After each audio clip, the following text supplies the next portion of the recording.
이 나쁜 놈아, 네가 사람이냐? 네가 사람 새끼야! 서울 한복판 국내 최고라 불리는 대학병원 로비에 쩌렁쩌렁한 마찰음이 울려 퍼졌습니다. 지나가던 환자와 보호자, 간호사들까지 모두 걸음을 멈추고 숨죽여 그 광경을 지켜봤죠. 한쪽 뺨이 시뻘겋게 부어오른 채 어이없다는 데 서 있는 의사. 그는 TV 명의 프로그램에도 자주 나오는 심장내과 권위자, 제 친동생 김민훈이었습니다. 그리고 그 앞에서 낡아빠진 작업복 점퍼를 입고 기름때 낀 손을 부들부들 떨고 있는 남자. 바로 접니다. 못난 형 김철수였죠. 형? 지금 미쳤어? 여기가 어디라고 행패야? 동생놈은 맞은 뺨을 감싸기는커녕 제 손이 닿았던 하얀 가운을 마치 오물이라도 묻은 것처럼 털어내더군요. 그 눈빛엔 형에 대한 미안함은커녕 경멸과 짜증만이 가득했습니다. 행패? 그래, 내 아들 수술비 모른 척하는 놈한테 형 대접받길 바랐던 내가 미친놈이지. 피가 거꾸로 솟는다는 게 이런 느낌일까요? 제 평생을 갈아 넣어 만든 의사 가운이 오늘따라 왜 이렇게 징그럽게만 보였을까요? 바닥에 주저앉아 통곡하고 싶었지만 저는 이를 악물었습니다. 과연 피를 나눈 형제에게 무슨 일이 있었던 걸까요? 저희 집은 가난했습니다. 아니, 가난하다는 말로도 부족했죠. 부모님 일찍 여의고 달동네 단간방에서 어린 동생 민호와 단둘이 남겨졌을 때 제 나이 고작 18이었습니다. 형, 나 공부하고 싶어. 의사 돼서 사람들 고쳐주고 싶어. 그 한마디에 저는 공고 졸업장도 포기하고 공장으로 들어갔습니다. 프레스 기계가 쿵쿵 돌아가는 소음 속에서 하루 14시간씩 철판을 찍어냈죠.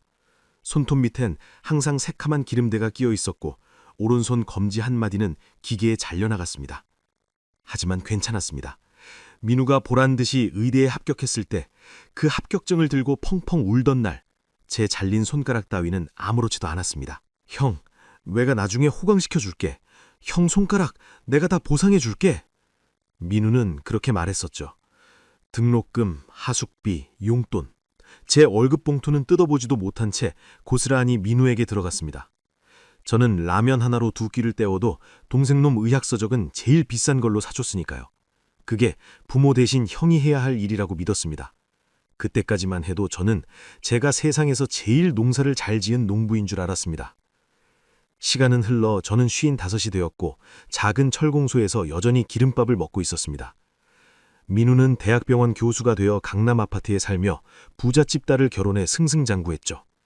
저를 부끄러워한다는 걸 알기에 명절에도 전화 한 통으로 퉁치며 피해주지 않으려 노력했습니다. 그런데 하늘도 무심하시지. 제 눈에 넣어도 안 아픈 늦둥이 아들 고등학생 지훈이가 학교 운동장에서 쓰러졌습니다. 급성 심부전. 당장 수술하지 않으면 생명이 위험하다는 청천벽력 같은 진단이었습니다. 보호자님, 이 수술은 국내에서 김민우 교수님이 제일 권위자십니다. 마침 이 병원에 계시네요. 담당 의사의 말을 듣는데 캄캄하던 눈앞에 서광이 비치는 듯했습니다. 민우, 내 동생 민우. 내가 뼈 빠지게 뒷바라지에 만든 최고의 의사가 바로 여기 있는데 뭐가 걱정이란 말입니까? 저는 지훈이의 손을 꼭 잡고 말했습니다. 지훈아, 걱정 마. 작은아빠가 대한민국 최고 의사야. 네가 누구 조카인데? 저는 벅찬 가슴을 안고 10년 만에 동생의 진료실 문을 두드렸습니다. 그 문을 여는 순간 지옥이 시작될 줄은 꿈에도 모른 채 말이죠. 그러니까 지금 당장 수술 날짜를 잡아달라고? 형, 병원 시스템이 그렇게 구멍가게인 줄 알아? 오랜만에 만난 형을 보는 민우의 눈빛은 건조하다 못해 싸늘했습니다. 저는 달고 다른 작업화 끈을 조이며 사정했습니다. 민우야, 다른 사람도 아니고 네 조카다. 지훈이 지금 숨이 넘어가. 네가 좀 힘 좀 써주라. 수술비는 내가 어떻게든 마련할 테니. 민우는 쯧 혀를 차더니 서류를 탁 덮더군요. 형, 수술비? 이번 수술 특진비에 입원비까지 하면 5천만 원은 좋게 깨져. 형 능력 안 되잖아. 나한테 빌려달란 소리 하려고 온 거 아니야? 아니다. 내가 사채를 써서라도 낸다. 그러니까 제발. 그때였습니다. 진료실 구석 소파에 앉아 스마트폰만 보던 재수씨. 민우 처가 끼어들더군요. 아주버님, 솔직히 말씀드릴게요. 그이 다음 달에 병원장 승진 심사 있어요. 지금 VIP 환자들 스케줄 잡기도 바쁜데 돈도 안 되는 가족 수술 밀어넣었다가 구설수 오르면 책임지실 거예요? 그리고 냄새 좀 안 나게 씻고 다니세요. 병원 격떨어지게 기름 냄새. 그 냄새 맡아가며 번 돈으로 산 명품백을 든 여사가 코를 막으며 인상을 썼습니다. 민우는 한술 더 떴습니다. 들었지? 정 급하면 지방병원 알아봐. 내 스케줄은 꽉 찼으니까. 저는 쫓겨나듯 진료실을 나왔습니다. 하지만 지훈이의 상태는 하루가 다르게 나빠졌습니다. 지방병원으로 옮기다가는 이동 중에 잘못될 수도 있는 상황이었죠. 결국 일주일 뒤 저는 다시 병원을 찾았습니다. 자존심이고 뭐고 다 버렸습니다. 병원 로비. 마침 민우가 병원장과 이사진들을 배웅하며 하하호호 웃으며 걸어오고 있었습니다. 저는 그 많은 사람들 앞에서 민우의 바짓가랑이를 잡고 무릎을 꿇었습니다. 민우야, 제발, 형이 이렇게 빈다. 살려만 다오. 지훈이 수술만 해주면 내가 평생 네 종으로 살게. 시키는 거 다 할게. 주변 사람들이 웅성거리기 시작했습니다. 민우의 얼굴이 시뻘겋게 달아올랐죠. 쪽팔렸던 겁니다. 그는 신고 있던 구두발로 제 어깨를 팍 밀쳤습니다. 이 사람이 진짜. 경비 뭐해? 이 잡상인 안 끌어내고. 잡상인. 형한테, 부모 같은 형한테 잡상인이라니. 바닥에 나뒹굴며 올려다본 동생의 눈에는 심장병 걸린 조카보다 구겨진 자기 바지 주름이 더 걱정인 듯했습니다. 그 순간 제 안에서 무언가가 툭 하고 끊어졌습니다. 그래서 벌떡 일어나 놈의 뺨을 올려 붙인 겁니다. 당장 경찰 불러. 영업방해로 고소할 거야. 민우가 길길이 날뛰고 경비원들이 제 팔을 꺾어 제압하려던 찰나였습니다. 로비 한 구석 벤치에 앉아 신문을 보던 백발의 노신사가 지팡이로 바닥을 쿵 내리찍었습니다. 그 손 놓지 못해!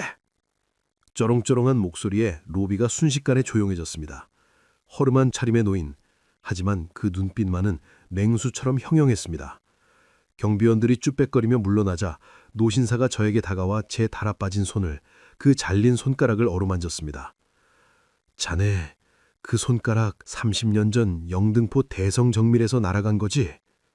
저는 소스라치게 놀랐습니다. 어떻게 아십니까? 내가 그 공장 사장이었네.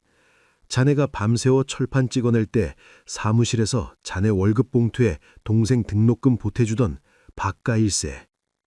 알고 보니 그는 제가 젊은 시절 일했던 공장의 사장님이었습니다. 사업을 크게 성공시켜 지금은 이 대학 재단의 이사장이 된 전설적인 인물 박 회장님이었죠. 그는 민우를 천천히 돌아보며 차갑게 물었습니다. 김 교수, 자네가 의대 다닐 때 받았던 그 장학금 누구 돈인지 아나? 자네 형이 야근 수당까지 가불해서 낸 돈이야. 그 피 묻은 돈으로 의사 가운 입어놓고 이제 와서 형을 잡상인 취급해? 민우의 얼굴이 사색이 되었습니다. 이사장님, 그게 아니라 오해십니다. 절차를 지키라고 한 것뿐인데. 절차? 내 눈앞에서 혈육을 내친 놈이 환자를 돌봐. 자네 같은 놈한테 내 병원 칼자루 못 맡기네. 이사장님은 즉시 비서실장에게 전화를 걸었습니다. 지금 당장 김민우 교수 직무 정지시켜. 그리고 흉부외과 최 과장 호출해. 특실 환자 1명 올라간다.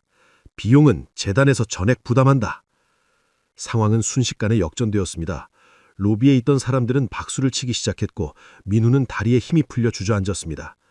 재수 씨는 사태 파악이 안 되는지 눈만 껌뻑거리고 있었죠. 형, 내가 잘못했어. 이사장님한테 말 좀 잘해줘. 나 이번에 병원장 못 되면 끝이야. 민우가 제 바짓가랑이를 잡고 늘어졌습니다. 아까와는 정반대의 상황이었죠. 저는 제 바지를 잡은 놈의 손을 하나하나 떼어냈습니다. 그리고 주머니에서 꼬깃꼬깃한 1,000원짜리 지폐 한 장을 꺼내 놈의 가운 주머니에 찔러 넣었습니다. 이건 위자료다. 그리고 다시는 내 눈앞에 나타나지 마라. 내 동생 민우는 30년 전 공장으로 나를 찾아와 울던 그날 죽었다. 지훈이의 수술은 성공적이었습니다. 최고의 의료진이 붙었고 박 이사장님이 특실까지 내주신 덕분에 아들은 건강하게 퇴원할 수 있었죠. 민우는 그 일로 인해 재단 감사까지 받게 되었고 리베이트 받은 게 들통나 의사 면허까지 정지되었다는 소식을 들었습니다. 이혼까지 당했다더군요. 몇 달 뒤 박 이사장님의 제안으로 병원 시설관리팀장으로 일하게 되었습니다. 기름때 묻은 작업복은 여전하지만 이제는 아무도 저를 무시하지 않습니다. 오늘도 저는 병원 복도에 전등을 갈아 끼웁니다. 반짝이는 불빛 아래 건강해진 지훈이가 도시락을 싸들고 달려옵니다. 아빠, 밥 먹고 해. 제 투박하고 못생긴 손가락 하나 없는 이 손이 오늘따라 참 자랑스럽습니다. 비록 동생이라는 나무는 썩어서 잘라냈지만 아들이라는 더 튼튼한 나무를 지켜냈으니까요. 가족이라는 건 핏줄이 아니라 그 사람을 위해 얼마나 희생할 수 있느냐로 결정되는 것 같습니다. 여러분 곁에는 진짜 가족이 있으신가요? 혹시 돈 때문에, 자존심 때문에 가장 소중한 사람을 외면하고 있지는 않나요? 지금까지 못난 형 철수였습니다.